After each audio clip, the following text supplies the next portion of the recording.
उदय ITI coaching class में आपका स्वागत है। आज आप लोगों को बताऊंगा मैं फिटर थ्योरी के ऑब्जेक्टिव क्वेश्चन जो कि आईटीआई फर्स्ट ईयर से है।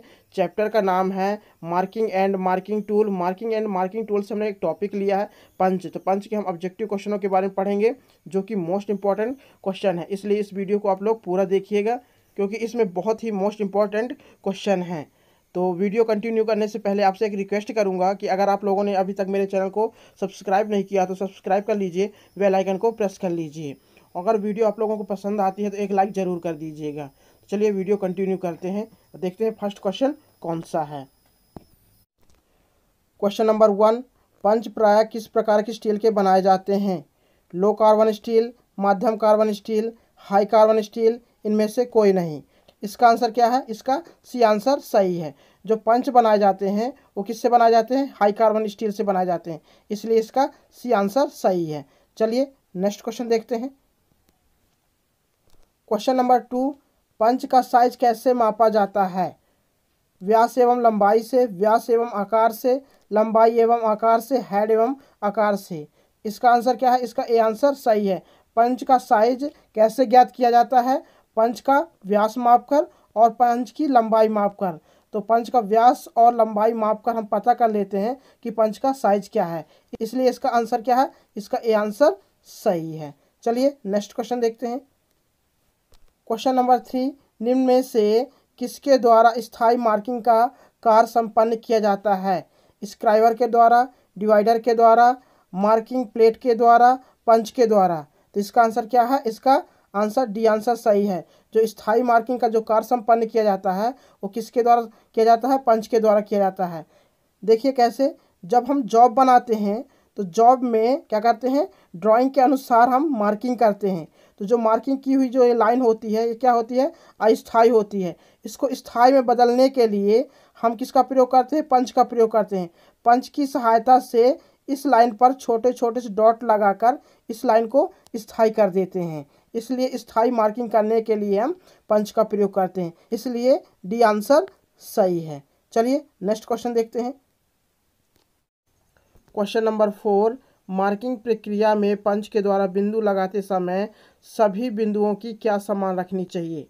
सबसे पहले हम क्वेश्चन समझ लेते हैं, क्वेश्चन क्या कह रहा है। मार्किंग प्रक्रिया में, मार्किंग प्रक्रिया मतलब जब हम क्या करते हैं? जॉब बनाते हैं तो जॉब बनाते समय क्या करते हैं? मार्किंग करते हैं। तो जो मार्किंग की हुई जो लाइन होती है इस लाइन पर पंच के द्वारा हम क्या करते हैं? बिंदु लगाते हैं। तो बिंदु लगाते समय सभी बिंदुओं की क्या समान रखनी चाहिए? क्वेश्चन ये पूछ रहा है। तो देखते हैं ऑप्शन में क्या दिया हुआ है। लंबाई, चौड़ाई, गहराई, ऊंचाई। तो इसका आंसर क्या है? इसका आंसर सी आंसर सही है। जब मार्किंग की हुई लाइन पर क्या करते हैं? पंच के द्वारा जो बिंदु लगाते हैं तो वो बिंदुओं की जो गहराई होती है वो एक समान होनी चाहिए, इसलिए इसका सी आंसर सही है। चलिए नेक्स्ट क्वेश्चन देखते हैं। क्वेश्चन नंबर 5, लाइन पक्की करते समय दो निशानों की आपसी दूरी होती है। तो सबसे पहले क्वेश्चन समझ लेते हैं, क्वेश्चन क्या कह रहा है। जो मार्किंग की हुई जो लाइन होती है, लाइन को पक्का करना यानी स्थायी करने के लिए हम पंच के द्वारा क्या करते हैं? निशान लगाते हैं। तो जब निशान लगाते हैं तो एक निशान से दूसरे निशान की जो आपसी दूरी होती है वो कितनी होती है? क्वेश्चन ये पूछ रहा है। तो देखते हैं ऑप्शन में क्या दिया हुआ है।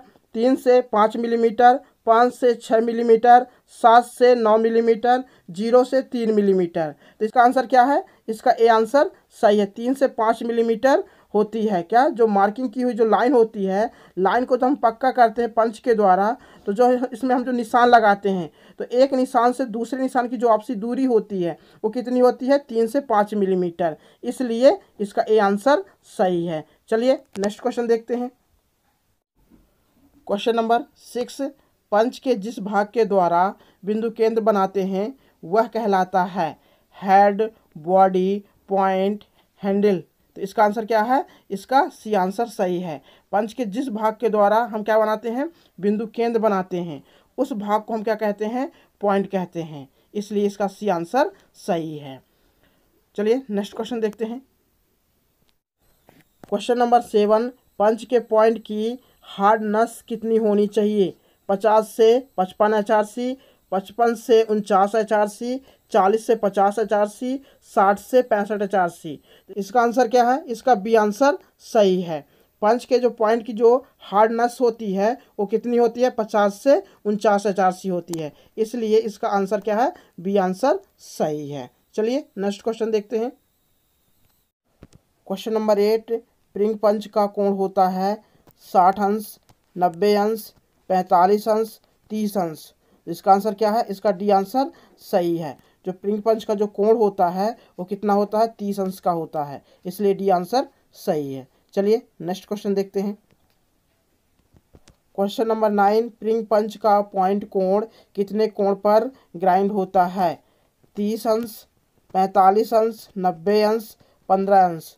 तो इसका आंसर क्या है, इसका ए आंसर सही है। जो प्रिंग पंच का जो कोण होता है वो कितने अंश का होता है, 30 अंश के कोण पर ग्राइंड करके बनाया जाता है। इसलिए इसका ए आंसर सही है। चलिए नेक्स्ट क्वेश्चन देखते हैं। क्वेश्चन नंबर 10, प्रिंग पंच का प्रयोग किया जाता है चिन्हों को बड़ा करने हेतु, छोटे चिन्ह बनाने हेतु, केंद्र पंच के साथ मशीनिंग कार्य हेतु। तो इसका आंसर क्या है, इसका बी आंसर सही है। छोटे चिन्ह बनाने हेतु हम किसका प्रयोग करते हैं, प्रिंग पंच का प्रयोग करते हैं। और प्रिंग पंच का प्रयोग कहाँ किया जाता है, नर्म धातुओं के जॉबों पर की हुई मार्किंग की लाइन को स्थायी करने के लिए हम प्रिंग पंच का प्रयोग करते हैं। चलिए नेक्स्ट क्वेश्चन देखते हैं। क्वेश्चन नंबर 11, कारखंड पर वृत्ताकार चाप के चिन्हन के लिए डिवाइडर की टांगों की सही सेटिंग प्रदान करने के लिए किस पंच से चिन्हन करते हैं। तो क्वेश्चन क्या कह रहा है, कारखंड पर मतलब जॉब पर क्या करना है, वृत्ताकार चाप बनाना है। तो वृत्ताकार चाप बनाने के लिए हम किसका प्रयोग करेंगे, डिवाइडर का प्रयोग करेंगे। तो डिवाइडर की टांगों की सही सेटिंग प्रदान करने के लिए हम किस पंच से चिन्हन करते हैं, मतलब निशान लगाते हैं। तो देखते हैं ऑप्शन में क्या दिया हुआ है, सेंटर पंच, डॉट पंच, प्रिंग पंच, पिन पंच। इसका आंसर क्या है, इसका डी आंसर सही है, पिन पंच। चलिए नेक्स्ट क्वेश्चन देखते हैं। क्वेश्चन नंबर 12, डॉट पंच का कोण कितना होता है, 60 अंश, 30 अंश, 90 अंश, 45 अंश। इसका आंसर क्या है, इसका ए आंसर सही है। डॉट पंच का जो कोण होता है वो 60 अंश का होता है। इसलिए ए आंसर सही है। चलिए नेक्स्ट क्वेश्चन देखते हैं। क्वेश्चन नंबर 13, मार्किंग की गई रेखाओं को स्थायी करने हेतु क्या प्रयोग किया जाता है। सबसे पहले हम क्वेश्चन समझ लेते हैं, क्वेश्चन क्या कह रहा है।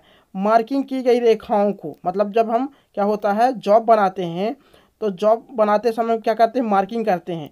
तो जो मार्किंग की गई जो रेखा होती है, इस रेखा को स्थायी करने हेतु हम किसका प्रयोग करते हैं, क्वेश्चन ये पूछ रहा है। जो ये मार्किंग लाइन है, इस लाइन को हमको क्या करना है, स्थायी करना है। तो स्थायी करने के लिए हम किसका प्रयोग करेंगे, देखते हैं ऑप्शन में क्या दिया हुआ है, डॉट पंच, डिवाइडर, स्क्रेपर, स्केल।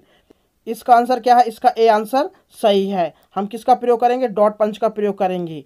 देखिए जो मार्किंग की गई जो ये लाइन है, इस लाइन पर हम छोटे छोटे से डॉट पंच के द्वारा क्या कर देंगे, छोटे छोटे से डॉट लगा देंगे, जिसके कारण से लाइन क्या हो जाएगी, स्थायी हो जाएगी। इसलिए इसका ए आंसर सही है। किसका प्रयोग करेंगे, डॉट पंच का प्रयोग करेंगे।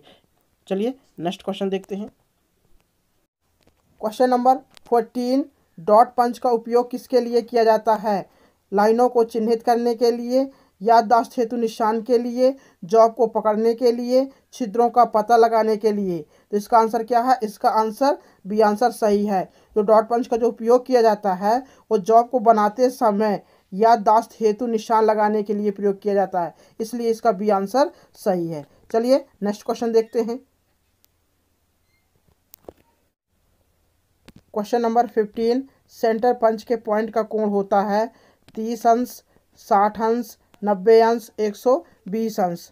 तो इसका आंसर क्या है, इसका आंसर सी आंसर सही है। जो सेंटर पंच का जो पॉइंट का जो कोण होता है वो 90 अंश का होता है। इसलिए सी आंसर सही है। चलिए नेक्स्ट क्वेश्चन देखते हैं। क्वेश्चन नंबर 16, मध्य पंच के बिंदु कोण डैश डैश होते हैं। तो मध्य पंच यानी कौन सा पंच होता है, सेंटर पंच। तो सेंटर पंच का जो बिंदु कोण होता है वो कितना होता है, देखते हैं ऑप्शन में क्या दिया हुआ है, 30 अंश, 60 अंश, 90 अंश, 120 अंश। तो इसका आंसर क्या है, इसका आंसर सी आंसर सही है। जो सेंटर पंच का जो बिंदु कोण होता है वो 90 अंश के कोण में होता है। इसलिए इसका सी आंसर सही है। चलिए नेक्स्ट क्वेश्चन देखते हैं। क्वेश्चन नंबर 17, ड्रिलिंग से पूर्व जॉब पर सेंटर मार्क करने के लिए क्या प्रयोग करते हैं। तो क्वेश्चन क्या कह रहा है, ड्रिलिंग से पूर्व मतलब ड्रिल करने से पहले जॉब पर क्या करना है, हमको सेंटर मार्क करना है। मतलब जहाँ पास हमको ड्रिल होल करना है, ड्रिल होल करने से पहले हम क्या करते हैं, एक सेंटर मार्क करते हैं। तो सेंटर मार्क करने के लिए हम किसका प्रयोग करते हैं, देखते हैं ऑप्शन में क्या दिया हुआ है, प्रिंग पंच, डॉट पंच, हलो पंच, सेंटर पंच। तो इसका आंसर क्या है, इसका डी आंसर सही है। किसका प्रयोग करते हैं हम, सेंटर पंच का प्रयोग करते हैं। और हम सेंटर पंच का प्रयोग क्यों करते हैं ड्रिल होल करने से पहले, क्योंकि ड्रिल होल सेंटर में हो और ड्रिल होल आउट ना होने पाए, इसलिए इसका डी आंसर सही है। चलिए नेक्स्ट क्वेश्चन देखते हैं। क्वेश्चन नंबर 18, सेंटर पंच का प्रयोग निम्नलिखित में से किसके लिए किया जाता है। देखते हैं ऑप्शन में क्या दिया हुआ है, लाइनों को चिन्हित करने के लिए, छिद्र का स्थान निर्धारण तथा चिन्ह के लिए, याददाश्त के लिए, निशान बनाने के लिए, जॉब को पकड़ने के लिए। इसका आंसर क्या है, इसका बी आंसर सही है। सेंटर पंच के द्वारा हम क्या करते हैं, छिद्रों का स्थान निर्धारण करते हैं और तथा चिन्ह लगाने के लिए किया जाता है। देखिए कैसे, जब किसी जॉब पर हमको क्या करना होता है, ड्रिल होल करना होता है, तो ड्रिल होल करने से पहले हम क्या कर लेते हैं, सेंटर पंच के द्वारा निशान लगा लेते हैं, जिससे यह निर्धारित हो जाता है कि यहाँ पास हमको क्या करना है, ड्रिल होल करना है। इसलिए हम सेंटर पंच के द्वारा क्या कर लेते हैं, निशान लगा लेते हैं। इसलिए इसका बी आंसर सही है। चलिए नेक्स्ट क्वेश्चन देखते हैं। क्वेश्चन नंबर 19, ऑटोमेटिक पंच का कोण कितना होता है, 60 या 90 अंश, 45 या 60 अंश, 45 या 30 अंश, 30 या 60 अंश। तो इसका आंसर क्या है, इसका ए आंसर सही है।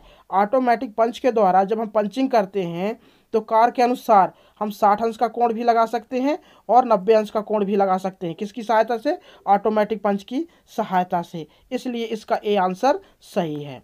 चलिए नेक्स्ट क्वेश्चन देखते हैं। क्वेश्चन नंबर 20, कौन से पंच के द्वारा निशान लगाते समय हैमर से चोट लगाने की ज़रूरत नहीं पड़ती है, प्रिंग पंच, डॉट पंच, सेंटर पंच, ऑटोमेटिक पंच। इसका आंसर क्या है, इसका डी आंसर सही है, ऑटोमेटिक पंच। ऑटोमेटिक पंच के द्वारा जब मार्किंग की हुई लाइन पर हम चिन्ह लगाते हैं यानी निशान लगाते हैं तो हमें हैमर से चोट मारने की ज़रूरत नहीं पड़ती है। इसलिए इसका डी आंसर सही है। इस वीडियो में पंच के 20 क्वेश्चन कंप्लीट किए हैं जो कि मोस्ट इम्पॉर्टेंट क्वेश्चन हैं। तो आज के लिए बस इतना। अगर आप लोगों ने अभी तक मेरे चैनल को सब्सक्राइब नहीं किया तो सब्सक्राइब कर लीजिए, बेल आइकन को प्रेस कर लीजिए, क्योंकि आप लोगों के लिए मैं इसी टाइप से क्वेश्चन लेकर आता ही रहूँगा। और मुझे कमेंट बॉक्स पर ये बताइएगा कि आप लोगों को ये वीडियो कैसी लगी और आप लोगों को किस टाइप के क्वेश्चन चाहिए, मुझे कमेंट करके बताइएगा। और आप लोगों को पूरी वीडियो देखने के लिए बहुत बहुत धन्यवाद। जय हिंद।